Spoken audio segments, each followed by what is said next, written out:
Welcome to Motherhood Unstressed, a podcast for anyone who wants to let go of stress and anxiety and learn how to be more fully present in life. Each week, I'm speaking with experts in the fields of entrepreneurship, nutrition, mindset, sex, spirituality, and so much more. I'm your host, Liz Carlisle. I'm a writer, a speaker, and an entrepreneur. Through my own struggle to balance the demands of motherhood and life, I discovered that to truly be happy, we need to be present. Your journey to feeling less stressed and more blissfully present in your own life starts right now.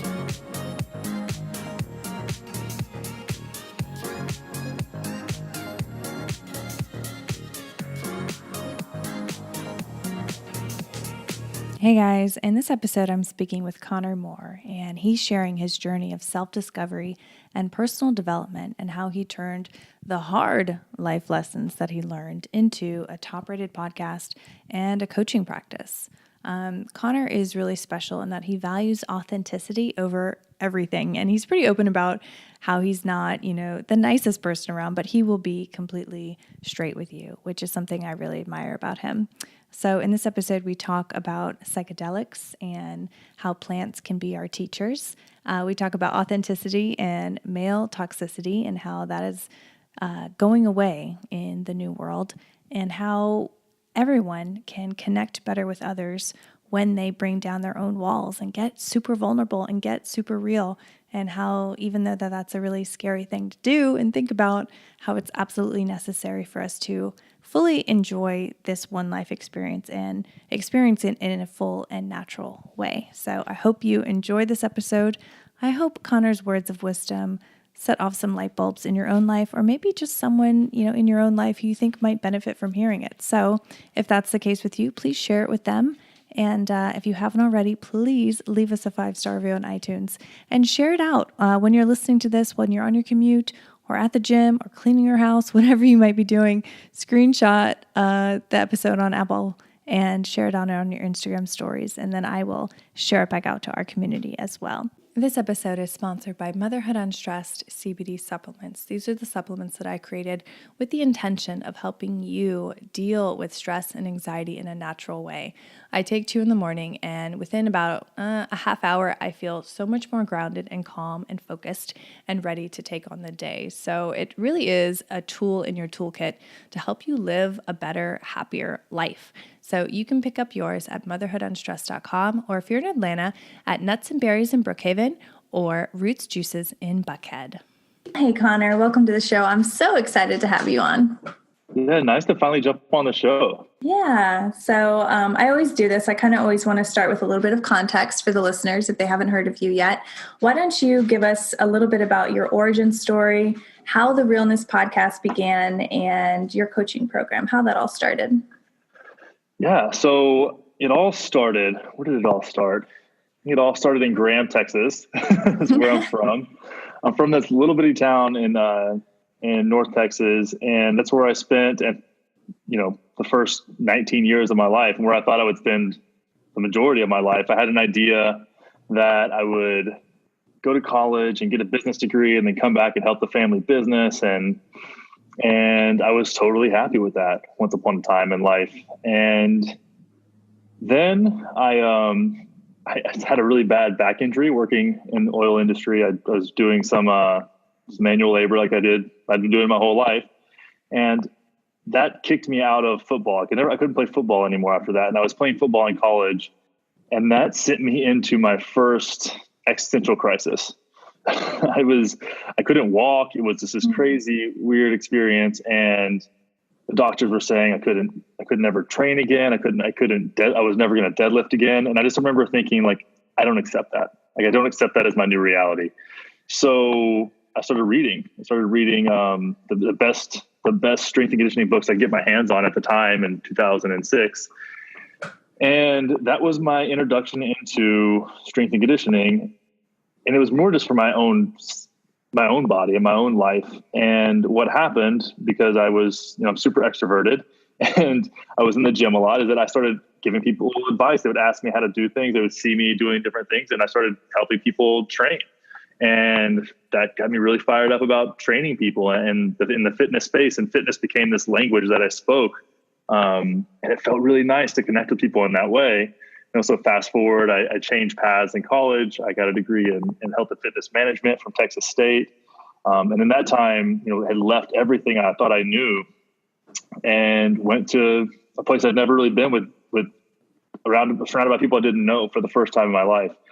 And that I know it's a really early start to my origin story, but that's where it all kind of changed. And I was a personal trainer in college, and then I got heavily into CrossFit right out of college. And so at 21 years old, I was in front of groups of 20, 30 people, just being able to have an impact on them and working with people and trying to understand. I mean, maybe my original intentions were just to compete and have something to invest myself into. And maybe they were kind of superficial, but very quickly it became about the people that I was working with. And I started to understand that it wasn't about the workout on the board or the way that we were training necessarily. It was about the people. So eventually opened a gym in my late 20s, did that for a couple years, which the universe kind of showed me pretty quickly that was not the path for me. And that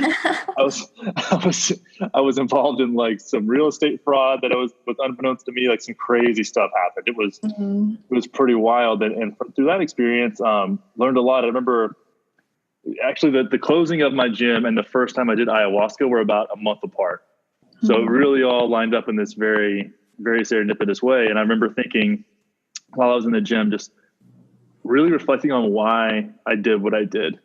I could get people's attention and I really cared about people. I still do, obviously. But it wasn't about fitness anymore. Like fitness wasn't the language. Fitness was my catalyst. It was like my launching off point, but it wasn't, at that point I was living in a box that I'd created and I wanted to break out of that. So I had a choice when I closed the gym a month later. This is in 2014, 2015, to go back to stay in fitness or just completely walk away. And after some serious reflection, I decided I will not coach CrossFit. I will not be a personal trainer. I'm not in the fitness business anymore. And I completely let go of that part of myself and a big part of my identity as well in that whole experience. So I took 3 months to myself and just spent a lot of time reading and walking in the woods and playing with my dog and was essentially living on chicken, rice, and avocados, whatever I could afford. The only thing that I would splurge on was like maybe a date here and there and a fancy cup of coffee. And that was the time where I started to, again, read a lot, started investigating, got really into Alan Watts and different philosophers, and I started questioning why I was even alive in the first place.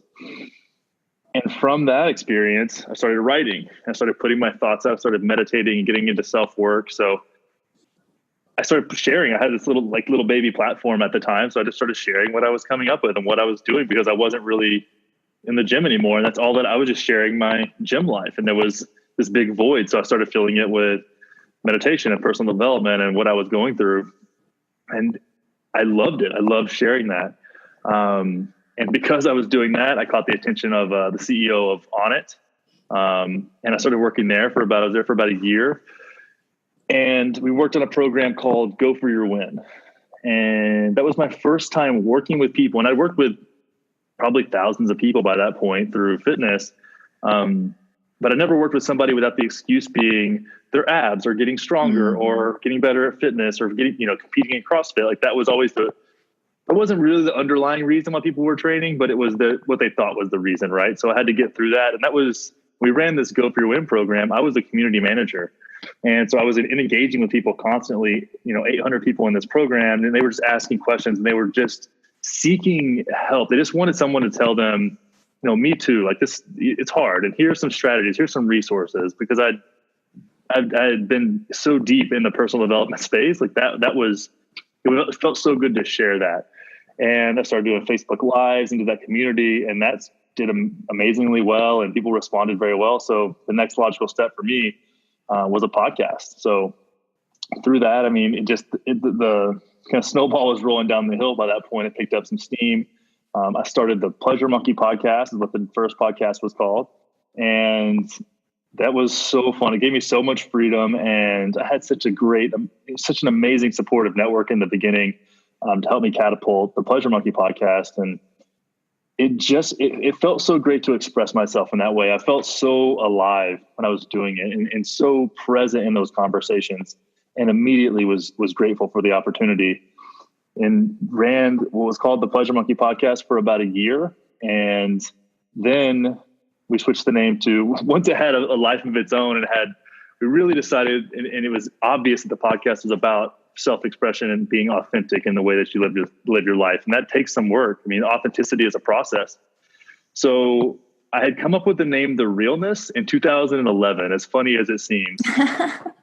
And I was wanting to rename the podcast. Like, I knew we needed to change. We needed something that had a little bit more soul to it. And I asked I was actually on a podcast just like this one. And I remember at the end, he was asking if he could help with anything. And I'm like, hey man, I'm looking to change the name of the podcast.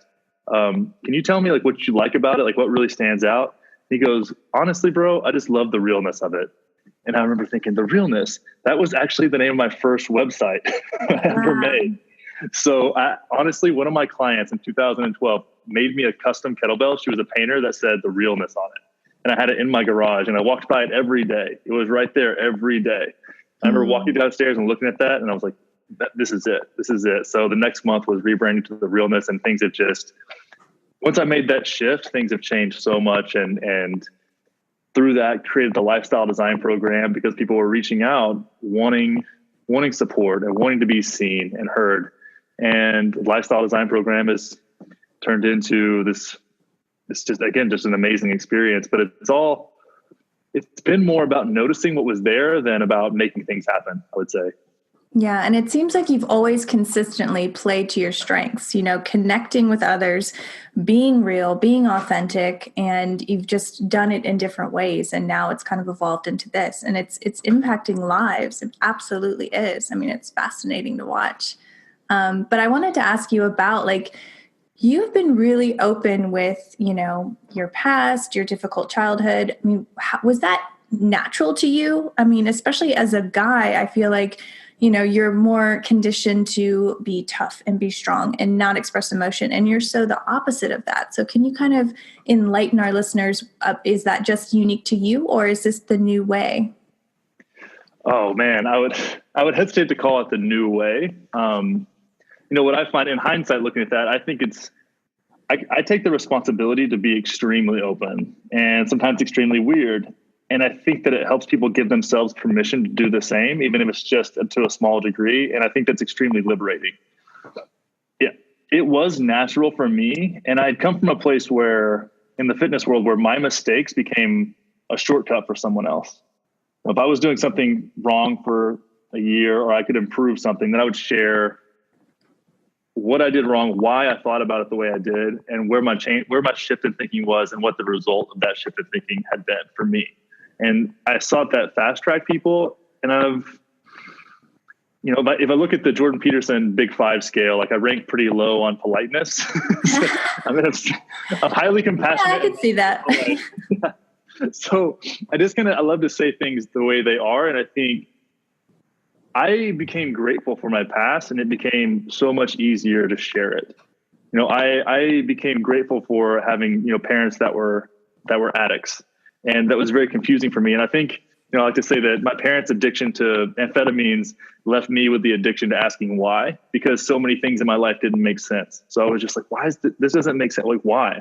That doesn't seem logical to my 8-9-year-old brain. And I think I just wired me to be very curious and very inquisitive about what's going on in the world. So I started to find ways to be grateful for it. And it only made sense for me to explain it. And maybe explaining it to other people helped me understand myself more. But I think it's extremely liberating to express what you've been going through and honor your own feelings through communication and through language. And I honestly can't say I did it on purpose, but the feedback has been positive for the most part as well. Absolutely, because you're right. It is so incredibly liberating to men and women. You see someone who is out there putting themselves out there, risking looking dumb or looking any kind of way. And it's like, well, I want to do that too. It feels good. You see someone else, it does give you the courage to share as well. But majority of my listeners are women. If they are with someone who doesn't necessarily share or keeps things bottled up or doesn't communicate, what's one thing that they could do to get them to open up or to get them to feel more comfortable? Yeah, I think that's such a great question, and it's challenging. And everybody's different, right? And when it comes to men, especially, and I work with a lot of men, and I look at this, and a lot of guys, they need to know it's okay. And sometimes I think they need to know it's okay from a man's place, that they grounded place of like, I can hold this, like holding space for a man and his feelings is not an easy thing to do, because they've been bottled up and suppressed. And a lot of guys, I can speak even for myself, don't know how to handle them. Like when they start to come out, it feels like you're so out of control, because it's like the dam broke, right? It's just this flood of things that you're not familiar with handling, and then you don't have the tools to handle them. So, when it comes to men, I feel that they need to take ownership of their own processing. Now, that's why I love a book like Mark Manson's The Subtle Art of Not Giving a Fuck, because it's fun and light, but it's very practical. And I think the masculine thrives in that practicality. So finding someone or some resource that can help open you up a little bit at a time and hold the space for that, and let you get acquainted with the tools necessary to express feelings that you're unfamiliar with and that you've suppressed, because it's a lot to handle. And I was just thinking, like, your podcast, that would be an amazing resource, to direct people to. Absolutely. I mean, I like to say that I love to give people permission to give themselves permission to have feelings. Yeah, and that it's going to be okay, and that you're going to be held, and you're not going to, blow up your relationships. If anything, you'll become closer in all of your relationships. Sometimes, but I will say that a lot of times women aren't the best at.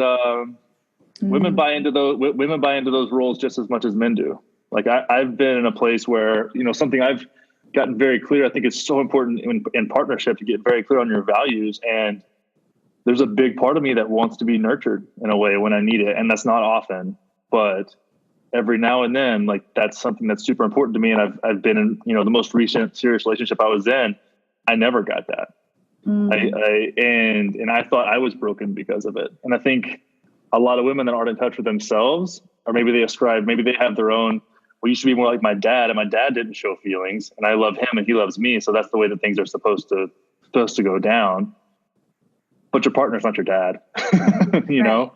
I mean, it's like, there was times where, if I'm being really honest here, like I got broken up with on the same day as my grandmother's funeral.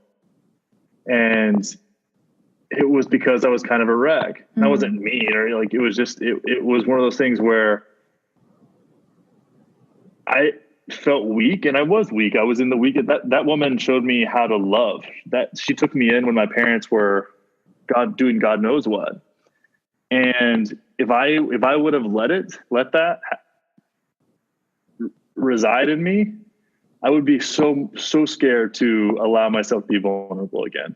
And that's taken over a year of processing to a place where I'm finally in a place, and I kind of honor my own feelings and honor my own process and say, like, hey, my heart's kind of closed off right now, and that's okay. And if I was my heart, I would be closed off too, because it was open to some stuff there that wasn't very accepting. And I think that's okay. But I think sometimes it gets put off on men for not knowing how to handle it. And I think a lot of times women don't know how to handle men that don't know how to handle their feelings. It's a very negative feedback cycle. Absolutely. Oh man. That's really interesting though, because I feel like even you just expressing that with your own story, someone listening to this right now, like a light bulb just went off. It's like, that one girl that I was dating did want me to be like a hard ass all the time. And that was like a role that there was nothing wrong with me. They're just feelings. So you have been also very open about your experience with plant medicines, namely ayahuasca. Do you think your experience with that has opened up your heart more, or was that just more of a tool to getting to the root of issues that you knew you had, or maybe that you didn't even know you had? Yeah, I'm very open about that because, again, that's another. It's almost like anything that has stigma around it. Like I feel responsible for changing. And I'd love to talk about ayahuasca, but I will say that what's helped me the most with the stuff that we're talking about now has been psilocybin mushrooms. I feel like that has been such a profound teacher and such a profound experience for me using psilocybin as a tool for my own self-reflection. And I say that because when you're in that place and you have almost exiled your feelings, you have a really strong inner critic. Like your inner critic is, can bench press 600. It's a beast of a personality trait. And one thing that psilocybin seems to do is quiet that for a little while and let you really experience yourself from a place of lightheartedness. And I feel that's so important. It's so important to just understand how goofy we are as animals. We're just a silly, like kind of confused primate that's trying to figure this all out. And when you can see the just kind of the goofiness of all of it, it helps you, it creates a better space, in my opinion, to experience yourself fully. And for me, like I said, psilocybin has been huge for that. And that was, taking a little bit and going for a hike and just being by myself. So it's not like you're going out like partying, things like that. It's really just connecting to nature and just connecting to yourself. 100%. Like it was my favorite place to do it is in a hammock, in a hammock with a night by some water that's rolling by, and just with my dog, which a good dog will show you how to live your life. I love that. No, but I mean, it's true. Like you hear a lot now, like people talking about the intelligence of plants. And when you eat really nutritious food, you're getting the intelligence of that food on a cellular level. So I could totally see a correlation with that being the case with mushrooms. What was one of the most profound things that you realized during one of these trips or one of these experiences? I think, the first one, the moment that I realized the meaning of life. What? Do tell. So it was just be by myself, and I was walking down in what's called the Greenbelt in Austin. And I was listening to Alan Watts. And I might butcher the quote here, but he said something along the lines of, you're an aperture at which the universe views itself. You're a nerve ending on the universe that the universe uses to experience itself. And he says that there's a bunch of quotes that he has that are along those lines, but essentially it's that the meaning of your life is to experience, is to feel, it's to be in your life, to be present in your life. And that made so much sense to me. It made shame and fear seem completely unnecessary. And I wasn't, seeing crazy visuals, and I had just blurred the boundaries of my normal reality enough to be very accepting of something like that. And when I started to think about experience in that way, it led me to what I feel like is kind of my philosophy for life now, is that when we can broaden the boundaries of our experience, when we can look at like what boundaries have I, or my experience in life, placed on how I experience this life. Is there shame around things that I don't necessarily agree with, but they're so patterned in my way of being that they're limiting me? And can I consciously broaden that experience? Can I step outside of that without being ashamed of myself, right? Because once we step over those boundaries of experience, that's where we get shame and judgment, and we've had that there and we have context for that. But can we put that aside for a moment and just experience a little bit more and take that new experience into the present moment and then express ourselves more fully? Because the more context we have on life, the more fully we can express ourselves. And if you think about the world around you as just a mirror for yourself, then how you express yourself into the world becomes very important, because that is exactly what gets reflected back at you as your perception. And when I started to understand that and put that all together, that really put me on purpose.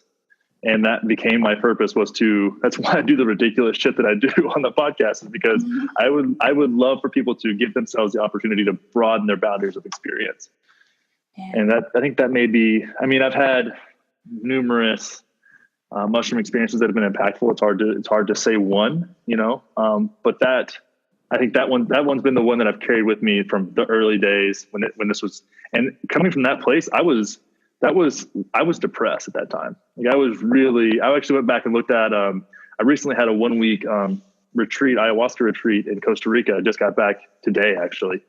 And I was looking back, a good friend of mine named Mike Salemi, we both had old journals that we had with us. And I have one journal that I call the oh shit journal. It's like only when things are going down, like breakups or somebody dies or like ayahuasca ceremonies, it's the only thing in there. And I looked back to the very first page. He was like, dude, go read the very beginning of your journal and see what's there.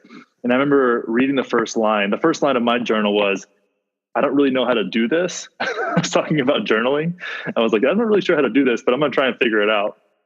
And then a few lines in, it said, I haven't figured out how to be happy yet. Like I just didn't know. I didn't know how to be happy. And that was 2015. And I remember writing that in my journal, and that became a great place for self-expression. And so that was the same time that this was all kind of transpiring. So I was pretty desperate for something. I needed something, because on paper I was okay, but in my own heart, in my own life, it felt so empty. But I think that storyline is being experienced by so many people, especially guys all over the world, and girls too. We are at a fast pace right now in the world. Everyone is rushing around. It feels like it's speeding by. And so to stop and to reflect and to journal and to question, I think is freaking magic. And I think it really is a way to stop time and to put into perspective, why are we really here? What is this? I am of the philosophy that life is meant to be pleasurable, and we are here to experience and connect and enjoy our time here and to feel, and stuff is shitty, and that's okay too, because that's part of the whole. And I was reading Alan Watts the other day on the train, and he was saying something like, there's good and bad. You can't hate death and love life. You either love all of it or you don't really connect with it and love it. Like, you can't just pick and choose what you love. Like, you have to fully accept the entire experience. And that's why we're here. That's why life is so beautiful, because it's awful and it's beautiful all in one. I love that. And that statement, that philosophy has been echoed through so many teachings and so many impactful teachings. Whether we're talking about Jesus or Buddha or any of the bodhisattvas, or a guy like Alan Watts or Ram Dass, or like fill in the blank, the accepting all of life. And I feel that you experience life on a spectrum, and I talk about so many things through the context of experience, but the reason that people say things like love hurts is because it can. And if you love something so much or somebody so much, you have the capacity to be hurt just as much. But you're allowing yourself, you're saying, I'm okay with the quote unquote negative experiences of this positive experience, right? Because they're all one thing. They're two sides of the same coin. And by broadening that spectrum, you open yourself up to more pleasure, more ecstatic experiences, more joy, and more sadness and frustration and longing. Like those they all are interwoven, and that's incredible. It's magic that we get to experience the way that we get to experience. It's to have senses, to have the ability to connect with different people in different ways. It's not like we're cells and amoebas that are just like bumping into. Maybe they have feelings too. I don't know. I've never been one that I know of. But it's the fact that I think it's so beautiful. Just the fact that you and I will have a different conversation than I'll have with somebody at the gym later, and the next podcast that I'm on will be a different thing, and they feel different inside of me, inside of my heart, inside of my body, and my whole experience. Like, our connection feels different than anybody else's connection I have, and that's fucking crazy. That's wild and beautiful. And we have this intuition inside of us too that tells us when we've connected with somebody that's substantial. And what is that? No one explains that. Physics doesn't explain that. And do we even need to know? All I need to know is that it's badass. Yeah. Yeah. So I totally love that. And I totally love everything you just said and about connecting to the good and the bad. But how do you talk to someone who maybe is moving more on the spectrum towards depression or anxiety? Like, how can you fully enjoy life while still enjoying the bad things too, but not be so downtrodden and so negative? Yeah, that's such a good question. I was actually working with a client on this today, and yeah, it's funny how that works. Right? I'm kind of psychic.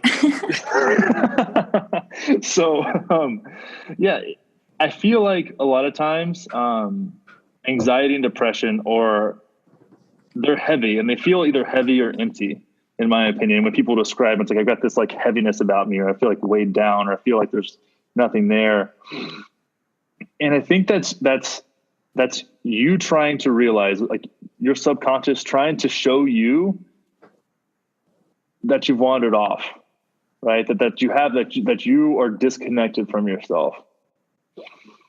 And since we don't have the tools and we don't have the teachers to show us how to right the ship, right, to bounce off of that and use that as use that intuition, like I was speaking about, to change course. We just it's like, no, I've got to keep my nose to the grindstone. If I just keep doing the next thing, then I'll be happy. Then if I just keep doing the next thing, then I'll be happy. But I think we don't honor our feelings enough. We don't honor our feelings enough. And actually, I work with people sometimes that have just never honored their own feelings.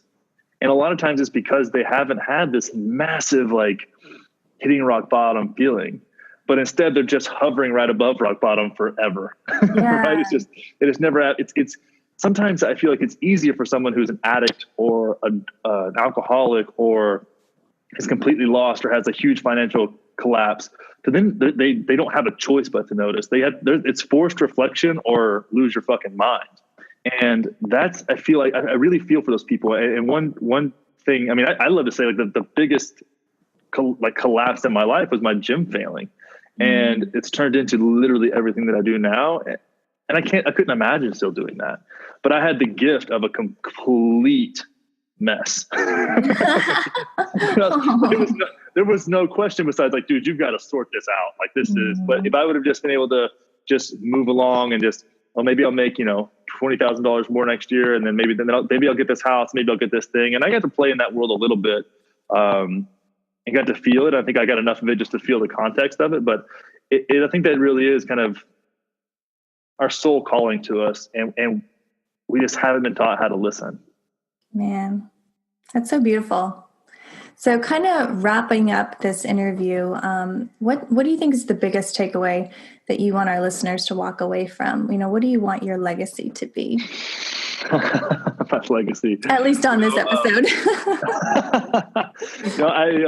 It's funny. I'm glad I got to talk about my grandmother dying a little bit, because that'll feed into this whole story. But I spoke at her funeral, and I remember, I got chills now just even thinking about this. I had this kind of existential spiral thinking about her dying. And she had ALS, and I watched the strongest woman I've ever loved or never known and loved so much, who did so much for me and other people that she didn't have to. She was just, to a fault. I mean, she was definitely an enabler, let's be real, but it was always from a place of love. Like, even you could taste the love in the chicken fried steak that she made. Like, she was a special, special woman. And I had a hard time with for a while, because, I'm in this place where I have a lot of eyes on me. And that's something that, maybe that's ego, maybe that's feeling the need for it, maybe, fill in the blank as to what that could mean. But I remember knowing that in 2 weeks in my hometown, outside of my family, like, nobody will really think about, old Brenda Martin is her name. Like, she's just another older woman who passed away.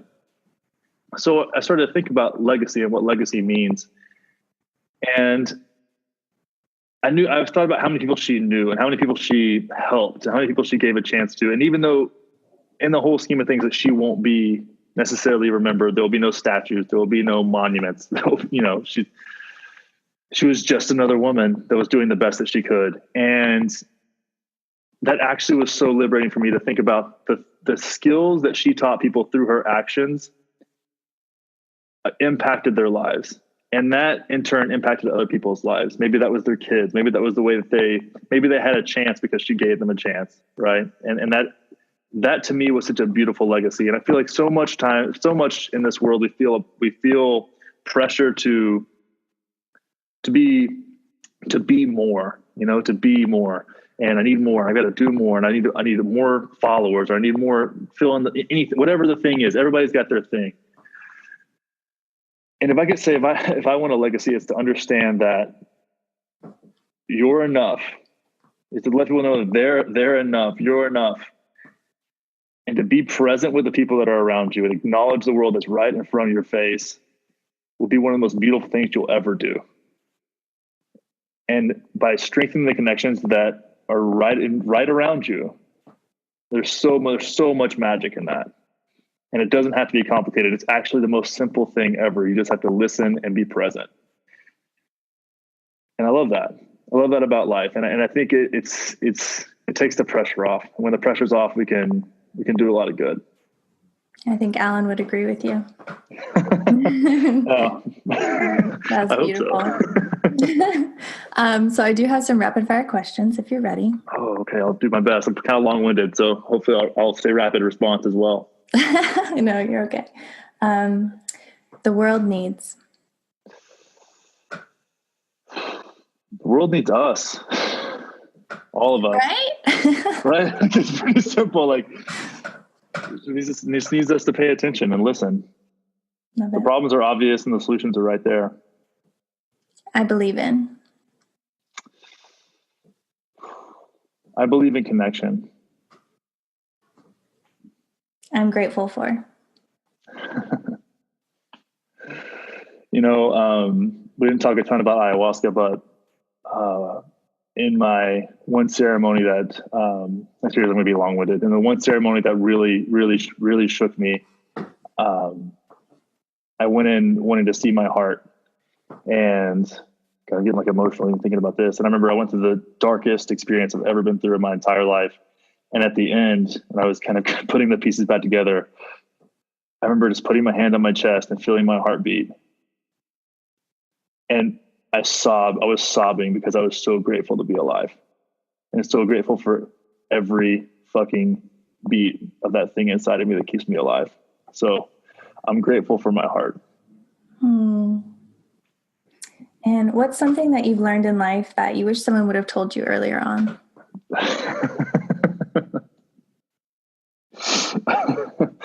Oh, man.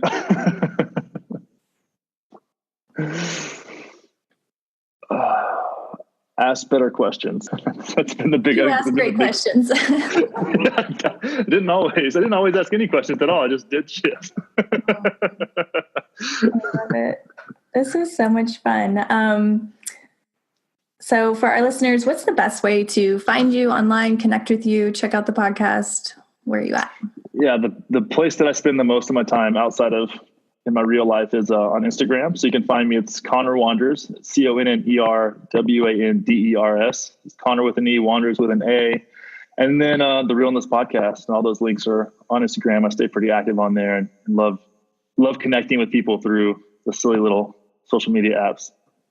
Wow, this was such a pleasure. Thank you so much for sharing your light and your experience. I mean, right after the ayahuasca trip, so thank you. Yeah, you get me. I'm like cracked open and super gooey right now. And thank you so much. Thank you for everything you're doing, by the way. It's been so fun watching you grow and change, and I feel really honored to be on the show with you. So thank you. Thank you. Hey guys, thank you so much for tuning in. I hope you love this episode with Connor Moore. Again, you can check out his podcast, The Realness, on iTunes or wherever you listen to podcasts. And if you enjoyed this episode as much as I did recording it, please share it with a friend and screenshot it and share it on your Insta stories and tag me, Motherhood Unstressed, and then I'll share it back out and we'll just keep this whole community vibe going. I hope you have an amazing day and I will see you next week.